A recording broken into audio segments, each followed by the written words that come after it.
So what's up guys, welcome back to the new video. In this video I'm going to guide you on how to create an account on the Wikipedia so you can post about anything and whatever you want to comment.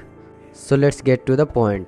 Open the Chrome tab, then search for the Wikipedia and tap on the website. Then here you will see the create account option that is at the top right corner between the donate option and login option. So tap on create account option. Once you tap, then this interface will be seen. Now first put your username, like any name or something, then put your password and again confirm your password. Here enter your email address that you have access to. Now again here you will see the captcha security check, so type the same letters that is on the picture. Now after it all done, tap on create your account option. Through this way you can create your account on Wikipedia. If this video helped you, then make sure to hit the like button and subscribe for more videos like this. Bye bye guys, see you all in the next video.